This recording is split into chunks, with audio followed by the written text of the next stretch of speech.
अब हाइड्रोजन और कार्बन का मिक्सचर को हाइड्रोकार्बन कहते हैं हम लोग, ठीक है। हाइड्रोजन हाइड्रोजन प्लस कार्बन से मिल के बनता क्या है, हाइड्रोकार्बन, ठीक है। हाइड्रोजन प्लस कार्बन से मिलके क्या बनता है, हाइड्रोकार्बन, ठीक है। अब जो ये हाइड्रोकार्बन होता है ये 3 तरह का होता है, जो कि काफी इंपॉर्टेंट है बाबू जान लो। हाइड्रोकार्बन जो है ये 3 तरह के होते हैं।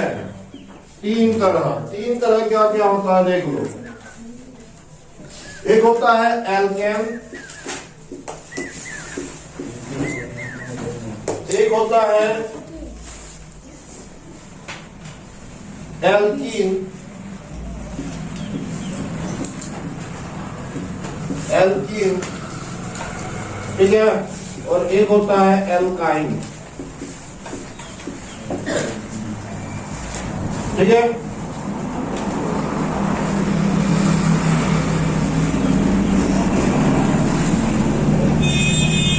जो एल्केन होता है, ध्यान देना, एल्केन में एकल आबंध होता है, एकल आबंध पाया जाता है एल्केन में। तो इसमें एकल आबंध पाया जाता है, इसलिए इसको हम लोग क्या कहेंगे, संतृप्त यौगिक कहेंगे, क्योंकि हम लोग जानते हैं जिसमें एकल आबंध पाया जाता है उसको संतृप्त यौगिक कहते हैं। कल बताए थे, कल का क्लास में, ठीक है। तो जिसमें एकल आबंध पाया जाता है उसको हम लोग संतृप्त यौगिक कहते हैं, ठीक है।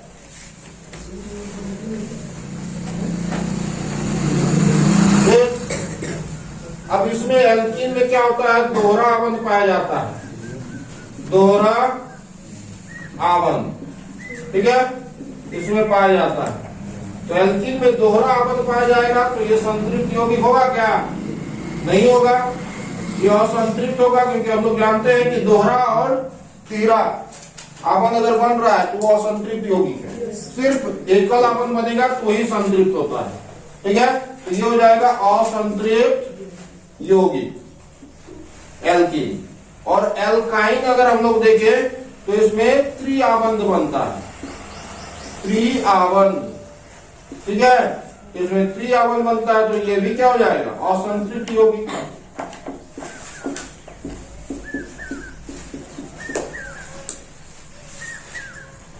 ठीक है। तो ये हो गया हम लोगों का क्या, एल्केन, एल्कीन और एल्काइन, ठीक है। सबका इसी तरह होता है, नाम में बस चेंज रहेगा। जैसे मेथेन, एल्केन, एल्केन है, देखो एल्केन। अब इसके समूह में क्या क्या आएगा, अगर हम लोग एल्केन का बात करें, एल्केन एन आएगा, देखो लास्ट में क्या है, एल्केन, सब में देखना एन टाइप का आएगा, एन।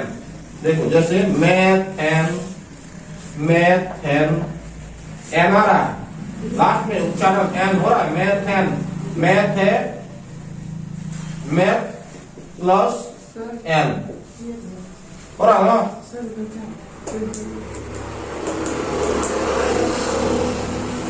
जाओ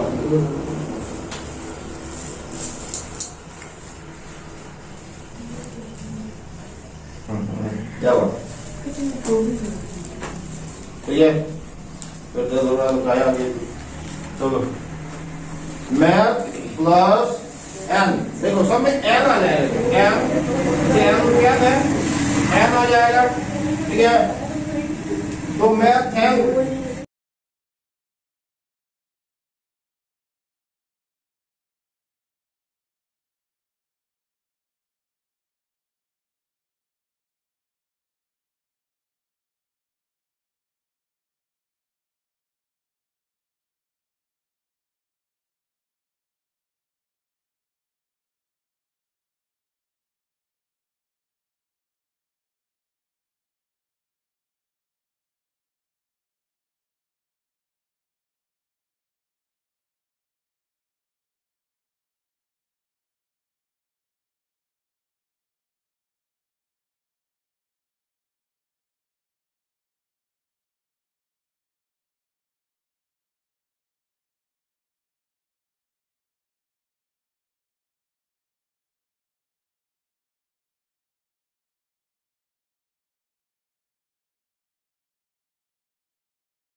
जब किसी समजातीय श्रेणी में आणविक द्रव्यमान बढ़ता है तो भौतिक गुणधर्म क्रमबद्धता दिखाई देती है। ऐसा इसलिए होता है क्योंकि आणविक द्रव्यमान के बढ़ने के साथ गलनांक एवं पतनांक में वृद्धि होती है। ठीक है, तो किसी भी यौगिक का अगर आणविक द्रव्यमान बढ़ता है तो उसका इधर ध्यान दो, किसी भी यौगिक का अगर आणविक द्रव्यमान बढ़ता है तो उसके गलनांक और पतनांक दोनों में क्या होता है, वृद्धि होता है। एक इधर ध्यान दो अभी सभी, एक किसी विशेष विलायक में विलेयता जैसे भौतिक गुणधर्म भी इस प्रकार की क्रमबद्धता दर्शाते हैं, किंतु पूर्ण रूप में प्रकार्यात्मक समूहों के द्वारा सुनिश्चित किए जाने वाले रासायनिक गुण समजातीय श्रेणी में एक समान बने रहते हैं। ठीक है, तो अब हम लोग कार्बन यौगिकों की नाम पद्धति के बारे में जानेंगे। किसी समजातीय श्रेणी में यौगिकों के नामों का आधार बेसिक कार्बन की उन्मूल श्रृंखलाओं पर आधारित होती है, जिनको प्रकार्यात्मक समूह की प्रकृति के अनुसार उपसर्ग या प्रत्यय के द्वारा संशोधित किया गया हो। जैसे क्रियाकलाप 4.2 में लिया गया अल्कोहलों के नाम में methanol, ethanol, propanol, butanol. Alcohol में जो भी नाम होगा ना उसमें क्या होगा, अगर मान लो अल्कोहल समूह वाला बोलेगा कि अल्कोहल समूह में नाम बताओ सबका, ठीक है, तो अल्कोहल समूह में जैसे अल्कोहल समूह में अगर हम लोग फॉर्मूला के तौर पर देखें तो उसमें OH होगा सब में, ठीक है ये। लेकिन अगर हिंदी में बोले, हिंदी में तो इसमें क्या क्या रहेगा, इसमें रहेगा नॉन, ठीक है, ये वाला नॉन। जैसे मेथेन का बनाना है तो क्या हो जाएगा, मेथेनॉल, ठीक है, एथेनॉल, ठीक है, प्रोपेनॉल,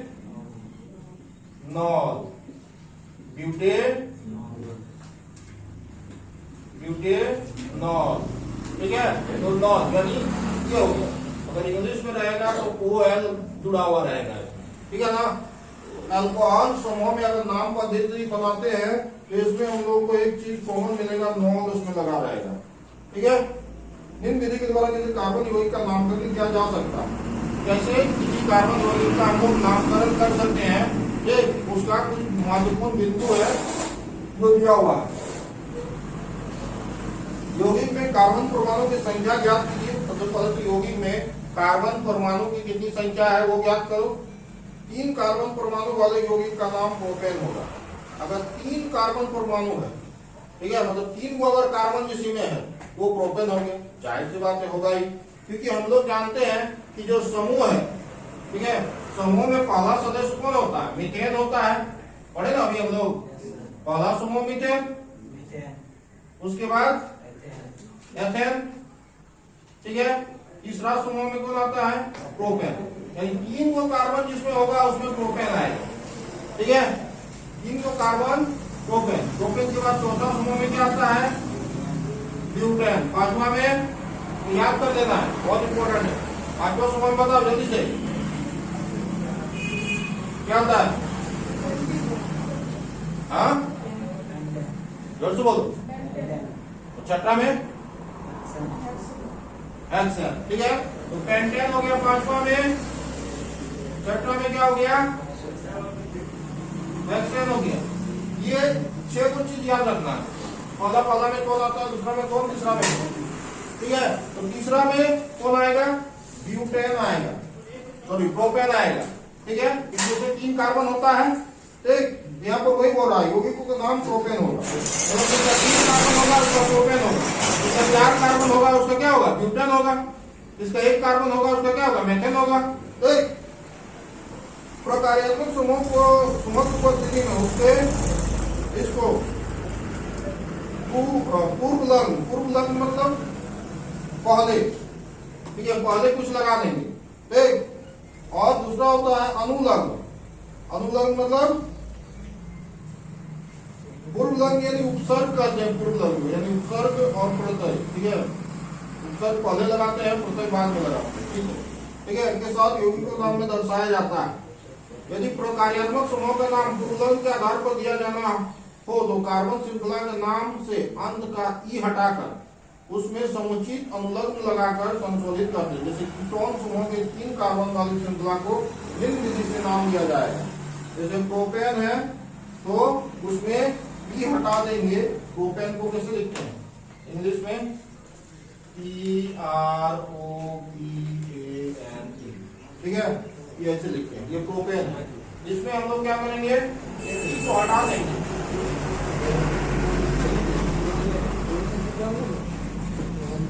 ई को हटा दिए, देखो ई हट गया और उसमें ONE डाल दिया तो बन गया क्या, प्रोपेनॉन,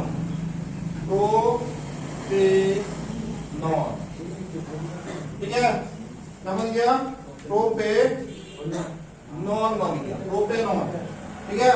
तो ये जो है ये समूह कौन सा समूह में आएगा, ये कीटोन समूह में आएगा, ठीक है। इस समूह में कीटोन, ओन है ना इसमें लास्ट में, ओन है, इसमें भी ओन है लास्ट में, कीटोन समूह में आएगा। प्रोपेनॉन यानी ई को हटा रहे हैं और नॉन लगा रहे हैं। असंतुलित कार्बन श्रृंखला में कार्बन श्रृंखला का नाम दिए गए अंतिम ANE सारणी 4.4 के अनुसार ENE या YNE से प्रतिस्थापित करते हैं। जैसे द्विअवन वाली 3 कार्बन की श्रृंखला प्रोपीन कहलाएगी, ठीक है, प्रोपीन या प्रोपाइन कहलाएगी, ये तो बता ही दिए थे।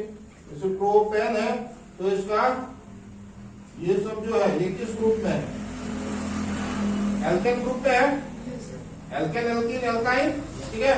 तो एल्कीन ग्रुप में अगर हम लोग लाएंगे उसको, ठीक है, तो प्रोपेन का क्या हो जाएगा, प्रोपीन हो जाएगा, प्रोपीन इन ग्रुप में आएगा, ठीक है। तो ENE इन, ENE ये इंग्लिश में बता रहे हैं यहाँ पर, ठीक है ना, कंफ्यूज हो जाएंगे, इंग्लिश बताएंगे हिंदी में, तुम लोग समझ में आ गया, तुम लोग ना हिंदी में समझ में आ गया है, ठीक है। नाम से खाली तुम लोग याद रखना, एल्केन एल्कीन एल्काइन, एल्केन है, एल्केन तो M आ रहा है इसमें, एकार में, इसलिए देखो सब में एकार रहेगा, नौ रहेगा, सब में देखो एकार और नौ, एकार और नौ, क्योंकि इसमें भी इसका जो ग्रुप है इसमें एकार और नौ है, ठीक है। एल्केन और एल्कीन में देखो, एल्कीन सब में 3 आएगा, मतलब दीर्घई और 9 आएगा, देखो प्रोपेन है तो देखो प्रोपीन आ रहा है, दीर्घई और 9 आएगा, दीर्घई और 9 लास्ट वाला, ठीक है। और एल्काइन में क्या आ जाएगा, एल्काइन इसमें आइन आएगा, मतलब आकार ई और 9 आएगा सब, ठीक है। जैसे प्रोपीन है तो क्या हो जाएगा, हाँ प्रोपाइन, ठीक है, क्लियर है। ये जो है ये क्या हम लोग सीख रहे हैं, ये नाम पद्धति सीख रहे हैं, इसमें और हम लोग यहाँ पर ये पूरा चार्ट जो है इसको समझाएंगे तुम लोग, ये वाला चार्ट, ठीक है। आज यहीं पर क्लास को ऑफ करते हैं और 2 क्लासेस में